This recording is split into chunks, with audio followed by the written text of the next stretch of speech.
High everyone, welcome back to my channel. আজকে একটা নতুন ব্লগ নিয়ে এসেছি। Don't forget to like, comment, share and subscribe my channel. Basically I am a coffee person, আর এটা আমার কফি কাপ।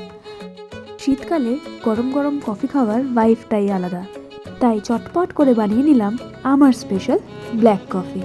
তোমরাও ব্লগে দেখো কিভাবে বানালাম এই কফি। প্রথমে একটা প্যান নিয়ে নিলাম, ডিজায়ার্ড অ্যামাউন্ট অফ মিল্ক নিয়ে গ্যাসের উপরে বয়েল হওয়ার জন্য বসিয়ে দিলাম। দেখতেই পাচ্ছ বেশ ভালোই বয়েল হয়েছে। এবার কফি কাপে দুধটা ঢেলে দিলাম আস্তে আস্তে।